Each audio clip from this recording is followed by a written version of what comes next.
काही रिकामछोट लोक, विशेष करून तरुण पोरं कुचरवाट्यावर बसतात। आता वाटूरला किती कुचरवाटे आहेत काही नाही मला माहित नाही, पण कुचरवाट्यावर बसतात आणि व्हॉट्सअपला टाकतात। काय येतं व्हॉट्सअपला? काय लफडे आहे? व्हॉट्सअप आहे, फेसबुक आहे, इंटरनेट आहे, इंस्टाग्राम आहे, एवढा धुमाकूळ आहे। तुम्ही इतकंही काही टाकलं पोलिसात की सगळ्या टीव्हीवर येतं, चांगली बातमी येत नाही। आता मी एवढी बडबड केली 1-1.5 तास, हे काही नाही येणार। मग कुचरवाट्यावरच्या माणसानं जर काही टाकलं आणि थोडं वाकडं तिकडे टाकलं नागमोडी की लगेच पेपरला येतं, लगेच टीव्हीला येतं। मी सांगितलं की कुत्रा माणसानं लावलं त्याची बातमी होत नाही, पण ज्याने व्हिडिओ पाठवला त्याचं नाव माहित नाही, ती बातमी खरी आहे का खोटी आहे कोणी तपासत नाही।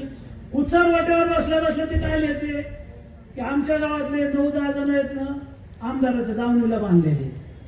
अरे आमदाराच्या दावणीला बांधलेले, तुमच्या गावात वॉटर ग्रीडचं पाणी आणलं, तुमच्या गावात पाण्याची टाकी आणली, तुमच्या गावात सिमेंट रोड आणला, तुमच्या गावात 4-5 सभामंडप आणले, तुमच्या गावात लाडक्या बहिणीच्या पगारा चालू केल्या, तुमच्या गावात संजय निराधारच्या पगारा चालू केल्या, तुमच्या गावात श्रावणबाळ योजनेच्या पगारा चालू केल्या, तुमच्या गावामध्ये जे काही ज्येष्ठ नागरिक आहेत हे पटक्यावाले मामा आहेत। आता इथं कलेक्टरला पेन्शन होतं, तहसीलदारला पेन्शन होतं, आमदाराला पेन्शन होतं, कलेक्टरला पेन्शन होतं, मंत्र्याला पेन्शन होतं, मुख्यमंत्र्याला पेन्शन होतं, सगळ्याला पेन्शन होतं, शेतकऱ्याला नव्हतं। आता तुम्हाला मोदीजींनी अटल पेन्शन योजना आणली, ज्याचं वय 65 वर्षापेक्षा जास्त आहे अशांचं मानधन पगार चालू केलेले आहेत आणि कोणाला करायचे असलं तर करू शकता। पण कुचरवाट्यावरचा काय टाकतो की हे 9-10 लोक भाजपच्या आमदाराच्या दावणीला बांधलेले। मग तालुक्यावर काय लिहितात की हे लोक देवेंद्र फडणवीसांचे अंधभक्त आहेत, हे नरेंद्र मोदीजींचे अंधभक्त आहेत। कोण लिहितं? कुचरवाट्यावरचे काटे। काट्याचीच बातमी होती पाहिजे। काय लिहितं ते? मोदीजींनी काय दिलं, देवेंद्र फडणवीसांनी काय दिलं, आमदारांनी काय दिलं। आणि तुझ्या गावात जे आलं ना ते बबनराव लोणीकरनंच दिलं 25 वर्षात।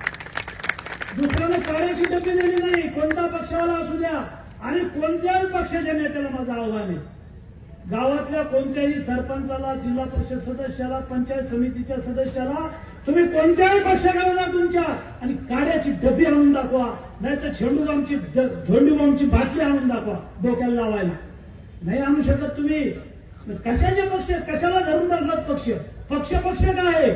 जो पक्ष आपल्याला हे सगळं देतो तो आपला पक्ष। काय जटायू पक्ष येतो आपल्या तालुक्यात, जटायू पक्ष आहेत। काय पक्ष आहेत? काय आणलं, काय दिलं, काही करणार आहेत? त्याला विचारा या मारुतीच्या पारावर आणि सांगा की आम्ही हे आणतो गावाला, आम्ही ते आणतो। ते करत नाहीत, ते म्हणजे अमुक नळग्याचा रोड उकरून काढा आणि त्याच्या बातम्या लावा, अमुक मनोहर खलोकरचा रोड उकरून काढा। आमचा काही संबंध नाही, ते कोणी माझे नातेवाईक नाही। गुत्तेदारासारखं काम करा, नीट काम करा। नीट काम नाही केलं तर मी नेहमी सांगतो की तुला काळ्या यादीत टाकील, तुझं बिल काढणार नाही। लावली मी आता त्या चौकशी नळग्याच्या कामाची, ऐकायचं येत नाही म्हणजे एवढं कटाव नको ना बाबा, हे पोरांना सांभाळ। एवढ्या मोठ्या गाड्या आहेत, पाळ्या मोठमोठ्याल्या 50-50 लाखाच्या डोळ्यात सलत्यात लोकांच्या, लोकांचं फुटत आहे, हे आल्या कुठून? आणि म्हणून मला आपल्याला सांगायचं की कुचरवाट्यावरची चर्चा जी असते ना तर ही चर्चा ऐकूच नका, ते पाहू नका आणि आपलं डोकं खराब करून घेऊ नका।